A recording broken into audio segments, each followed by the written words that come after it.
Hello friends, मैं Ravinder Kumar gateway to English channel ਤੇ ਤੁਹਾਡਾ ਸਾਰਿਆਂ ਦਾ ਹਾਰਦਿਕ ਸਵਾਗਤ ਕਰਦਾ ਹਾਂ। ਆਪਾਂ ਟ੍ਰਾਂਸਲੇਸ਼ਨ ਦੀ ਸੀਰੀਜ਼ ਦੇ ਵਿੱਚ ਹੋਰ ਅੱਗੇ ਅੱਜ ਵਧਾਂਗੇ ਤੇ ਦੇਖਾਂਗੇ ਫਿਊਚਰ ਇੰਡੈਫੀਨਿਟ ਟੈਂਸ ਦੇ ਵਾਕਾਂ ਨੂੰ ਕਿਵੇਂ ਇੰਗਲਿਸ਼ ਵਿੱਚ ਟ੍ਰਾਂਸਲੇਟ ਕੀਤਾ ਜਾ ਸਕਦਾ ਹੈ। ਸੋ ਪੂਰੀ ਵੀਡੀਓ ਨੂੰ ਬੜੇ ਧਿਆਨ ਨਾਲ ਦੇਖਣਾ। ਸਭ ਤੋਂ ਪਹਿਲਾਂ ਮੈਂ ਸਾਰੇ ਦਰਸ਼ਕਾਂ ਨੂੰ 75ਵੇਂ ਆਜ਼ਾਦੀ ਦਿਵਸ ਦੀ ਲੱਖ ਲੱਖ ਵਧਾਈਆਂ ਦਿੰਦਾ ਹਾਂ। ਆਪਾਂ ਸਾਰੇ ਭਾਗਾਂ ਵਾਲੇ ਹਾਂ ਜੋ ਇਸ ਆਜ਼ਾਦ ਹਵਾ ਦੇ ਵਿੱਚ ਸਾਹ ਲੈ ਰਹੇ ਹਾਂ। ਬਹੁਤ ਬਹੁਤ ਵਧਾਈਆਂ ਸਾਰਿਆਂ ਨੂੰ। ਤੇ ਉਹ ਆਜ਼ਾਦੀ ਦਿਵਸ ਨਾਲ ਰਿਲੇਟਡ ਵੀ ਕੁਝ ਸੈਂਟੈਂਸਿਸ ਇਸ ਵੀਡੀਓ ਦੇ ਵਿੱਚ ਦੇਖਣ ਨੂੰ ਮਿਲਣਗੇ। ਸੋ ਪੂਰੀ ਵੀਡੀਓ ਦੇਖਣਾ। ਕੁਝ ਦੋ ਸ਼ਬਦ ਆਉਣਗੇ ਇਸ ਦੇ ਵਿੱਚ, ਹੋਇਸਟ ਅਤੇ ਅਨਫਰਲ। ਇਹਨਾਂ ਦਾ ਡਿਫਰੈਂਸ ਹਰੇਕ ਇੰਡੀਅਨ ਲਈ ਜਾਣਨਾ ਬਹੁਤ ਜ਼ਰੂਰੀ ਹੈ। आम तौर पर इन्होंने शब्दों के विच आपां अंतर नहीं करते, पर बहुत बड़ा अंतर है जो इस वीडियो दे विच आपां जाणांगे। सो प्लीज़ पूरी वीडियो देखना, वीडियो को लाइक करना, शेयर करना, तो जो साथी नवे आए ने चैनल पे वो चैनल को जरूर सबसक्राइब करना। हाँ जी, आओ शुरू करते हैं। फ्यूचर इंडेफिनिट टेंस, सब तो पहला तो आपां नूं पछाण पता होनी चाहिए है कि फ्यूचर इंडेफिनिट टेंस के वाकां की पछाण की है। जिन्हां वाकां दे अंत विच गा, गे, गी आ जाए, गा, गे, गी आ जाए, वो वाक फ्यूचर इंडेफिनिट टेंस के होंगे ने। इस दे विच ध्यान रखने वाली गल ये होंदी है कि जो गा, गे, गी है ये क्रिया दे विच जुड़िया होना चाहिए है। क्रिया दे विच, ठीक है, प्लस होना चाहिए, क्रिया तो अलग नहीं होना चाहिए।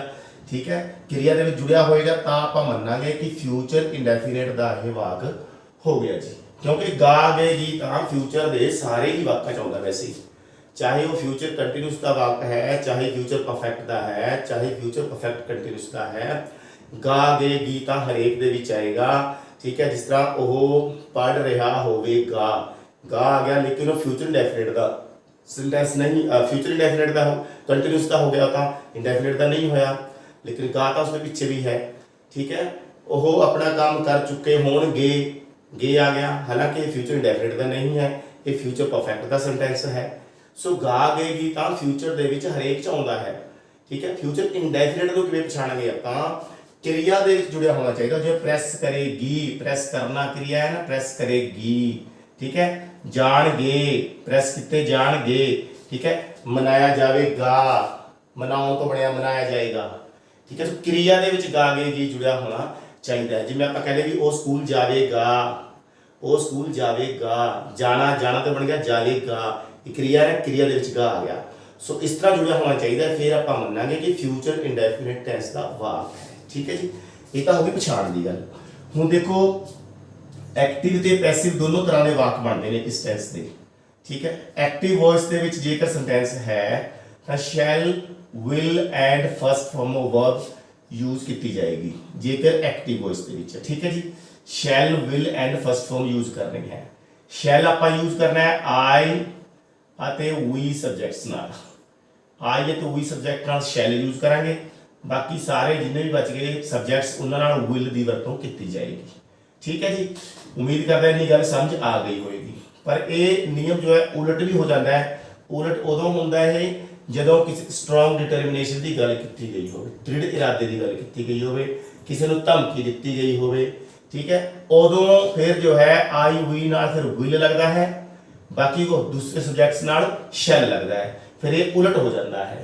और नॉर्मली जनरल रूल यही है कि आई वी नाल आपां शैल लगावांगे, बाकी सब्जैक्ट्स नाल विल लगावांगे। ठीक है जी, पर जेकर सेंटेंस है पैसिव वॉइस दे विच तो आपां की करांगे, शैल नाल बी, विल नाल बी, यानी कि शैल बी, विल बी, ये हैल्पिंग वर्ब्स बन जाणगियां कि फर्स्ट फॉर्म की थां ते हो जाएगी जी third form.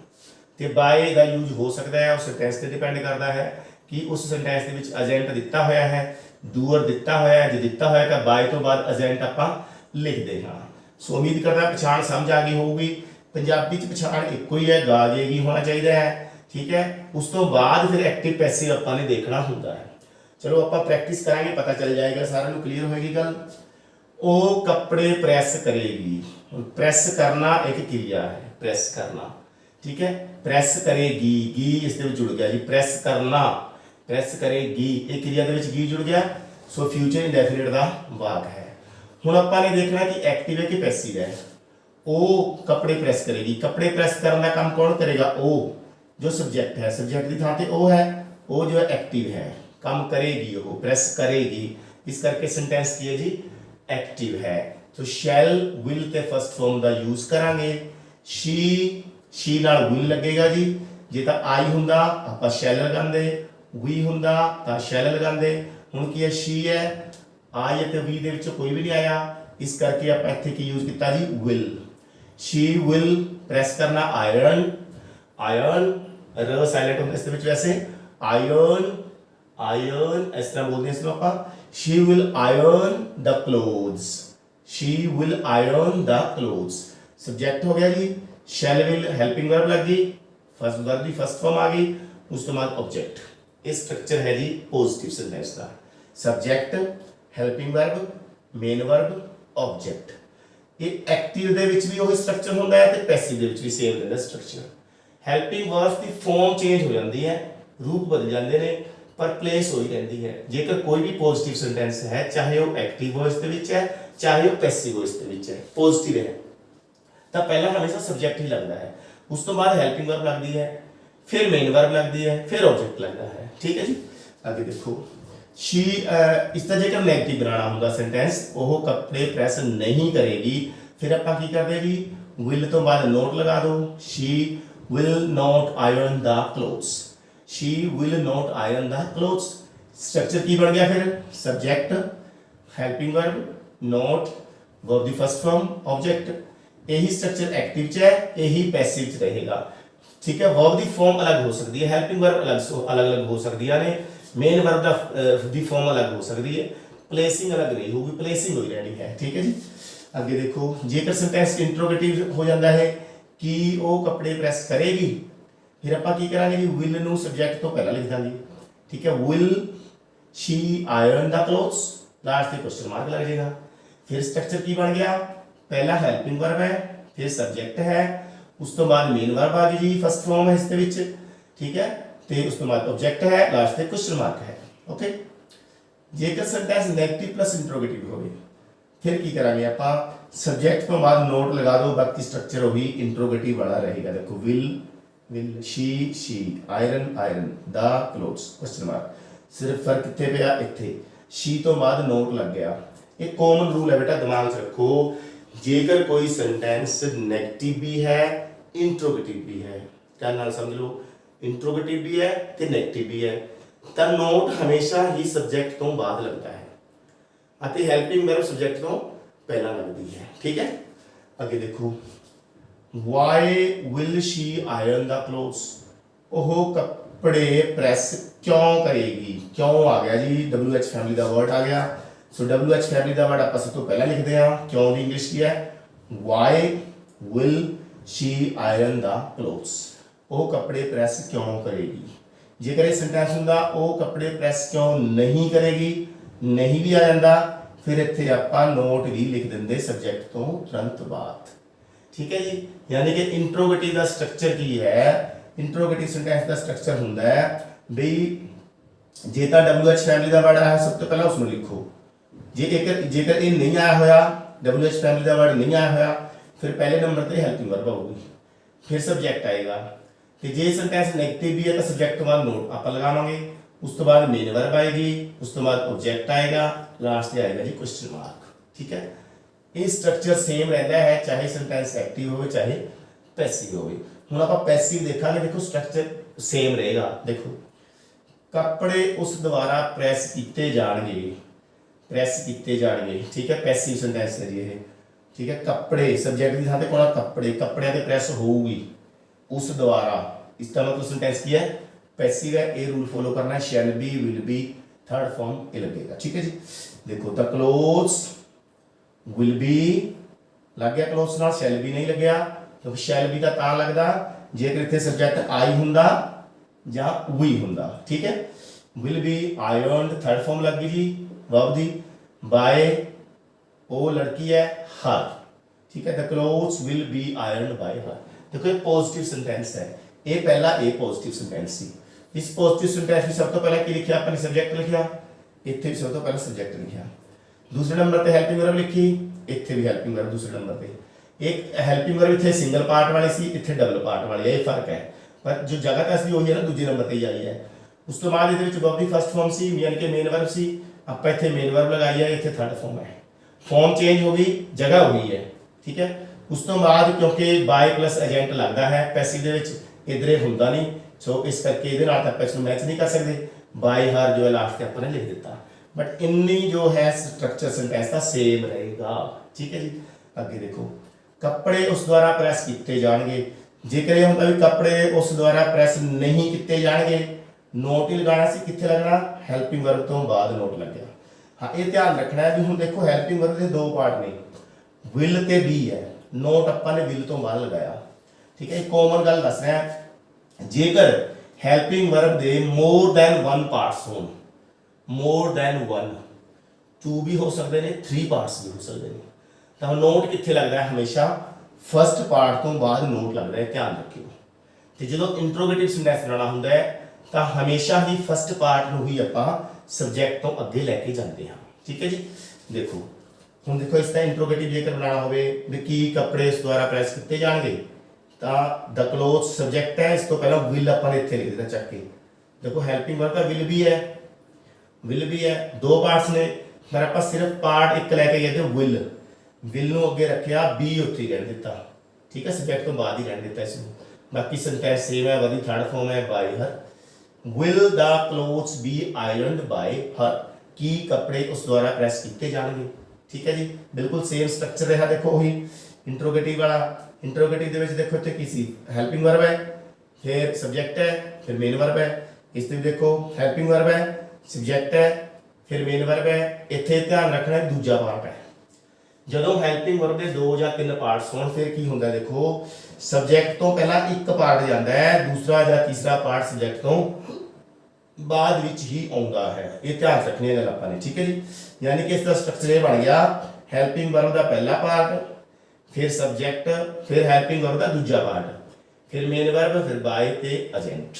Okay, question mark लग जाएगा लास्ट पे।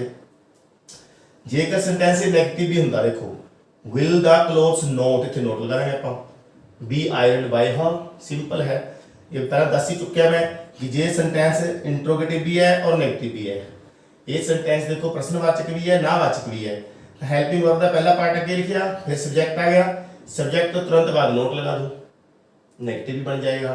उस तो बाद हेल्पिंग वर्ब का दूसरा पार्ट आ गया, फिर वर्ब की थर्ड फॉर्म आ गई, बाय ते एजेंट आ गया, हाउ, ठीक है। सो जे WH फैमिली का वर्ड है, WH फैमिली का, उसको पहला लिख दो, why will the clothes be iron by her, कपड़े उस द्वारा प्रेस क्यों किए जाएंगे, ठीक है। तो जेकर नेगेटिव भी है ये वाई वाला WH फैमिली वाला सेंटेंस जेकर नेगेटिव भी है तो नोट की जगह की है, वही है सब्जेक्ट तो बाद नोट लगता है हमेशा, जे सेंटेंस नेगेटिव भी ते इंट्रोगेटिव भी हो।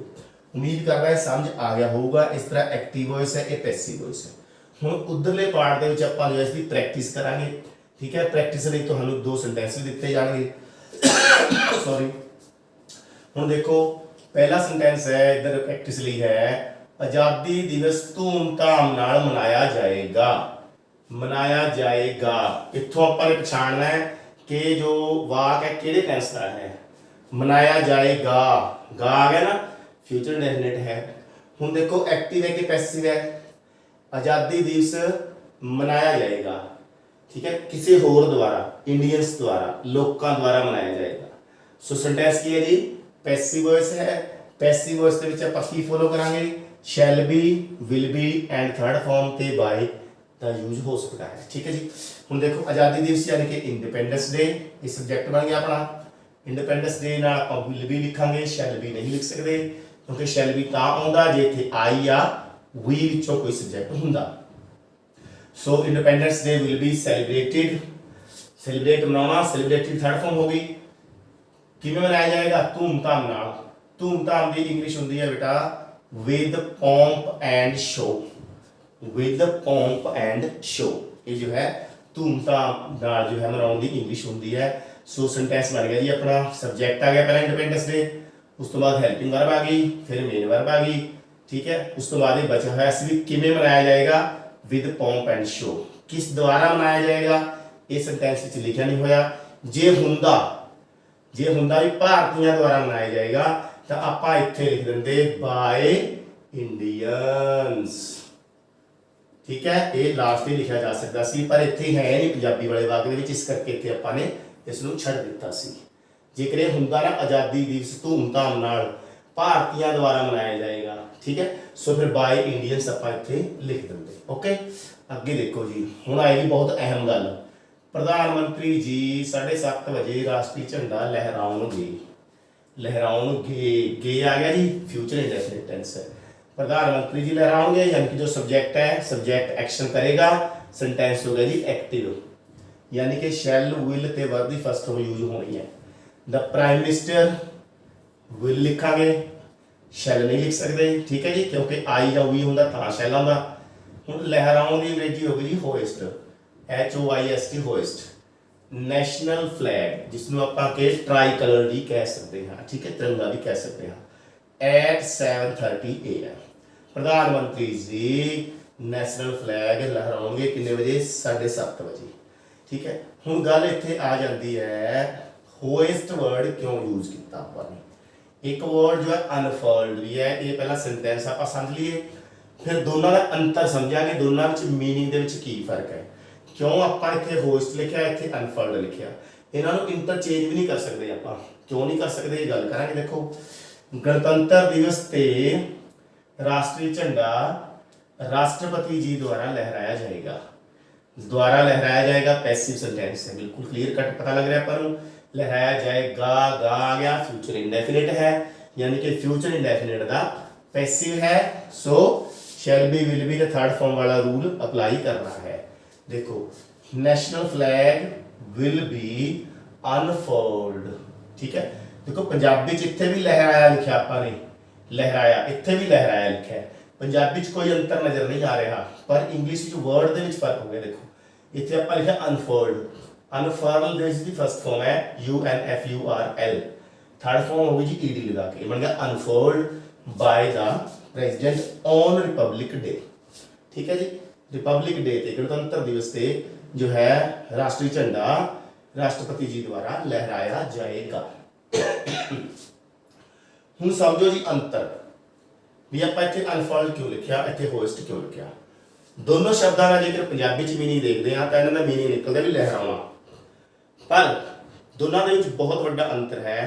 वो ये है जदों होइस्ट करदे आपां किसी भी झंडे नूं होइस्ट किया जाता है, उसका मतलब है उसनूं सीधा सीधा पोल दे नाल उपर नहीं बन्निया जांदा, सिरे ते नहीं बन्निया जाएगा। उसनूं जदों होइस्ट करांगे आपां उसनूं पहला बॉटम ते बन्ना जाएगा जां अध विचकार इत्थे किते हेठां, यानी कि पूल दे जो है मिड दे विच जां मिड तो हेठां जो उसनूं बन्निया जाएगा।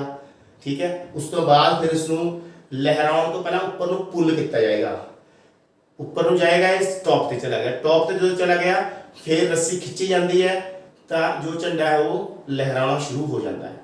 जिहड़ा ये प्रोसैस है कि पहला हेठां सी फ्लैग, फ्लैग नूं उपर लिजाया गया, उपर ले जाके फिर लहराया गया, जिहड़ी ये एक्टिविटी है इसनूं कहा जाता है होइस्ट।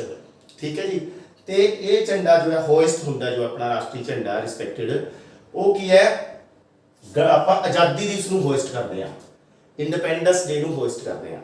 उसका कारण ये है प्यारे विद्यार्थियों कि जदों 15 अगस्त 1947 नूं पहली बार अपना जो राष्ट्रीय झंडा तिरंगा लहराया गया सी, उस तो पहला पोल दे उपर यूनियन जैक लग्या होया सी। ठीक है, सीधा अपने जो राष्ट्रीय झंडा है अपना उसनूं सीधा उपर बन्ना नहीं जा सकता सी, क्योंकि टॉप के उपर यूनियन जैक लग्या होया सी, इंग्लैंड का झंडा लग्या होया सी, उसनूं उतारना सी ते झंडे अपने अपने झंडे नूं चढ़ाया जाना सी। ठीक है, इस करके उसनूं उतारिया गया, इसनूं थल्ले तो उपर लिजाया गया इस तरह। सो ये जो है झंडे नूं भी हेठां तो उपर वाल लिजा के फिर पुल करना, दैट इज होइस्ट। ठीक है, फिर अनफर्ल की है, हम अनफर्ल आपां उदों करदे आ अपने गणतंत्र दिवस नूं, जिस दिन अपना संविधान लागू हुआ सी 26 जनवरी नूं। ठीक है जी, 26 जनवरी 1950 नूं जदों संविधान लागू होया, आपां गणतंत्र बने, उस टाइम पोल के उपर कोई होर किसी देश का झंडा नहीं सी। सो सीधा सीधा अपना जो राष्ट्रीय झंडा है पोल के सिरे के उपर उसनूं ਬੰਨ ਦਿੱਤਾ ਗਿਆ ਤੇ ਜਦੋਂ ਲਹਿਰਾਉਣਾ ਹੋਇਆ ਤਾਂ ਸਿਰਫ ਆਪਾਂ ਰੱਸੀ ਖਿੱਚਦੇ ਹਾਂ ਤਾਂ ਝੰਡਾ ਲਹਿਰਾਉਣਾ ਸ਼ੁਰੂ ਹੋ ਜਾਂਦਾ, ਲਹਿਰਾਉਣ ਲੱਗ ਜਾਂਦਾ ਹੈ। ਉਸ ਦੇ ਵਿੱਚ ਇਹ ਐਕਟੀਵਿਟੀ ਨਹੀਂ ਵੀ ਹੇਠਾਂ ਬੰਨੋ ਫਿਰ ਉੱਪਰ ਲੈ ਗਿਆ ਫਿਰ ਉਸ ਨੂੰ ਲਹਿਰਾਇਆ, ਡਾਇਰੈਕਟ ਉੱਪਰ ਬੰਨ ਕੇ ਲਹਿਰਾਇਆ ਜਾਂਦਾ ਹੈ। That is called unfurl. ਤੇ ਇਹ ਜੋ ਹੈ ਹਮੇਸ਼ਾ ਆਪਾਂ ਗਣਤੰਤਰ ਦਿਵਸ ਤੇ ਕਰਦੇ ਹਾਂ, ਠੀਕ ਹੈ, ਤੇ ਆਜ਼ਾਦੀ ਦਿਵਸ ਤੇ ਆਪਾਂ ਹੋਇਸਟ ਕਰਦੇ ਹਾਂ। ਇਹ ਜੋ ਹੈ ਇੱਕ ਟ੍ਰੈਂਡ ਬਣ ਗਿਆ, ਕਲਚਰ ਬਣ ਗਿਆ ਦੇਸ਼ ਦਾ, ਕਿਉਂਕਿ ਪਹਿਲੇ ਆਜ਼ਾਦੀ ਦਿਵਸ ਨੂੰ ਝੰਡਾ ਜੋ ਹੈ ਹੋਇਸਟ ਕੀਤਾ ਗਿਆ ਸੀ। ਇਸੇ ਕਰਕੇ ਹੁਣ ਵੀ ਜੋ ਹੈ ਹੋਇਸਟ ਹੀ ਆਪਾਂ ਕਰਦੇ ਆ ਰਹੇ ਹਾਂ। ਤੇ 26 ਜਨਵਰੀ 1950 ਨੂੰ ਜੋ ਹੈ ਅਨਫਰਲ ਹੋਇਆ ਸੀ। ਸੋ ਇਹ ਜੋ ਹੈ ਸ਼ਬਦਾਂ ਦੇ ਵਿੱਚ ਅੰਤਰ ਹੈ, ਇਸ ਨੂੰ ਦਿਮਾਗ ਵਿੱਚ ਰੱਖਣਾ। ਓਕੇ, ਉਮੀਦ ਕਰਦਾ ਜਾਣਕਾਰੀ ਵਧੀਆ ਲੱਗੀ ਹੋਊਗੀ। ਵੀਡੀਓ ਨੂੰ ਜੇਕਰ ਹੁਣ ਤੱਕ ਲਾਈਕ ਨਹੀਂ ਕੀਤਾ ਪਲੀਜ਼ ਲਾਈਕ ਕਰ ਦਿਓ, ਸ਼ੇਅਰ ਕਰੋ। ਹਾਂਜੀ, ਅਗਲਾ ਆਪਣਾ ਸੈਂਟੈਂਸ ਹੈ, ਇੱਕ ਦੋ ਸੈਂਟੈਂਸ ਰਹਿ ਗਏ, ਦੋ ਸੈਂਟੈਂਸ ਤੁਹਾਡੇ ਲਈ ਨੇ, ਤੁਸੀਂ ਇਹਨਾਂ ਨੂੰ ਕਰੋਗੇ। ਟੈਸਟ ਲਿਆ ਜਾਏਗਾ, ਲਿਆ ਜਾਏਗਾ, ਗਾ ਕੀ ਆ ਗਿਆ ਜੀ, ਫਿਊਚਰ ਡੈਫਿਨਿਟ ਹੈ। ਟੈਸਟ ਲਿਆ ਜਾਏਗਾ, ਟੈਸਟ नहीं लगेगा, किस टेस्ट नू लिया जाएगा, मतलब सेंटेंस पैसिव है, ठीक है। शैल भी विल भी थर्ड फॉर्म लगा दो, टेस्ट टेस्ट नाल विल भी लग गया, ते held hold the third form held, या कंडक्टेड भी कर सकते हैं आप, लिया जाना ऑर्गेनाइज्ड भी हो सकता है, ठीक है जी। ते अज दा सेंटेंस अपना लास्ट है, चोर नू पुलिस द्वारा रंगे हत्थी फड़िया जाएगा, फड़िया जाना, फड़िया जाएगा, फ्यूचर डेफिनेट हो गया। पुलिस द्वारा फड़िया जाएगा किसनू, चोर नू। सेंटेंस की हो गया जी पैसिव, पैसिव का रूल फॉलो कर लो जी। Shall be will be third form लगा दो, the thief will be caught, catch की थर्ड फॉर्म की होगी जी कॉट, और अरेस्टेड भी कैसे, the thief will be caught red handed, रंगे हाथी फड़िया जाएगा किस द्वारा, by the police. The thief will be caught red handed by the police, इसकी जो है होगी जी ट्रांसलेशन। ठीक है बेटा, उम्मीद करता है वीडियो सारे वधिया लगी होगी, पसंद आई होगी। सो वीडियो ਨੂੰ ਲਾਈਕ ਕਰਨਾ, ਸ਼ੇਅਰ ਕਰਨਾ, ਤੇ ਜੇਕਰ ਚੈਨਲ ਨੂੰ ਸਬਸਕ੍ਰਾਈਬ ਨਹੀਂ ਕੀਤਾ ਹੁਣ ਤੱਕ ਵੀ ਤਾਂ ਚੈਨਲ ਨੂੰ ਸਬਸਕ੍ਰਾਈਬ ਜ਼ਰੂਰ ਕਰਨਾ। ਇਹ ਦੋ ਸੈਂਟੈਂਸ ਨੇ ਤੁਹਾਡੇ ਲਈ। ਮੁੱਠਭੇੜ ਵਿੱਚ ਇੱਕ ਅੱਤਵਾਦੀ ਮਾਰਿਆ ਗਿਆ, ਭਗੌੜਾ ਗ੍ਰਿਫਤਾਰ ਕੀਤਾ ਜਾਏਗਾ। ਤੁਸੀਂ ਇਹਨਾਂ ਨੂੰ ਪਹਿਲਾਂ ਪਛਾਣਨਾ ਵੀ ਕਿਹੜੇ ਟੈਂਸ ਦੇ ਨੇ ਇਹ, ਠੀਕ ਹੈ। ਜ਼ਰੂਰੀ ਨਹੀਂ ਹੈਗਾ ਜੀ ਫਿਊਚਰ ਇੰਡੈਫੀਨਿਟ ਦੇ ਹੋਣਗੇ ਇਹ ਵਾਕ, ਕਿਸੇ ਵੀ ਟੈਂਸ ਤੇ ਹੋ ਸਕਦੇ ਨੇ। ਤੁਸੀਂ ਪਛਾਣ ਕੇ ਪ੍ਰੈਕਟਿਸ ਲਈ ਹੈ ਇਹ, ਤੁਸੀਂ ਪਛਾਣਨਾ ਹੈ। ਫਿਰ ਜਿਸ ਟੈਂਸ ਦਾ ਵਾਕ ਹੈ ਉਸ ਟੈਂਸ ਦੇ ਰੂਲਸ ਫੋਲੋ ਕਰਨੇ ਨੇ। ਜੇ ਸੈਂਟੈਂਸ ਤੁਹਾਨੂੰ ਲੱਗਦਾ ਵੀ ਐਕਟਿਵ ਹੈ ਤਾਂ ਐਕਟਿਵ ਦਾ ਰੂਲ ਫੋਲੋ ਕਰਨਾ ਹੈ। ਜੇ ਤੁਹਾਨੂੰ ਲੱਗਦਾ ਕਿ ਸੈਂਟੈਂਸ ਪੈਸਿਵ ਹੈ ਤਾਂ ਪੈਸਿਵ ਦਾ ਰੂਲ ਫੋਲੋ ਕਰਦੇ ਹੋਏ ਤੁਸੀਂ ਇਸ ਦੀ ਟ੍ਰਾਂਸਲੇਸ਼ਨ ਕਰੋਗੇ, ਠੀਕ ਹੈ ਜੀ। ਉਮੀਦ ਕਰਦਾ ਹਾਂ ਵੀਡੀਓ ਵਧੀਆ ਲੱਗੀ ਹੋਵੇਗੀ। ਪਲੀਜ਼ ਲਾਈਕ ਕਰੋ, ਸ਼ੇਅਰ ਕਰੋ ਤੇ ਚੈਨਲ ਨੂੰ ਸਬਸਕ੍ਰਾਈਬ ਕਰਨਾ ਨਾ ਭੁੱਲਣਾ। ਹੁਣ ਮੈਨੂੰ ਤੁਸੀਂ ਦਿਓ ਇਜਾਜ਼ਤ, ਆਪਾਂ ਮਿਲਦੇ ਹਾਂ ਨੈਕਸਟ ਵੀਡੀਓ ਦੇ ਵਿੱਚ। Thank you very much. आज़ादी दिवस एक बार फिर सारे बहुत बहुत मुबारक हो।